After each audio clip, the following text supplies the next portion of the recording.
सकाळ मंडळी, सकाळची सुरुवात नेहमीप्रमाणे एका बाजूला भात ठेवला, एका बाजूला फ्लावरची भाजी करायची होती. तर भाजी करायच्या आधी मी अशा पद्धतीने उकडून घेते फ्लावरला, म्हणजे एक उकडी हलकीशी येऊ द्यायची, कारण आता पावसाळ्याच्या दिवसामध्ये बारीक किडे वगैरे आता म्हणून आधी उकडून घ्यायची, नंतर भाजी करायची.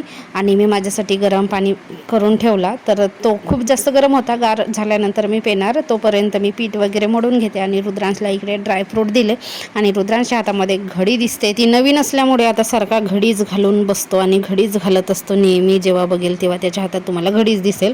तर सकाळच्या वेळेला 2 उकडून दिले. मक्के म्हणजे रुद्रांचा आवडता विषय आणि त्याला भाजलेले आवडत नाही, भाजलेले काडे काडे दिसतात म्हणतो, उकडलेले आवडतात आणि मला सुद्धा. तर उकडून दिले, थोडासा नाश्त्यासारखा खाऊन मग तो शाळेत निघाला.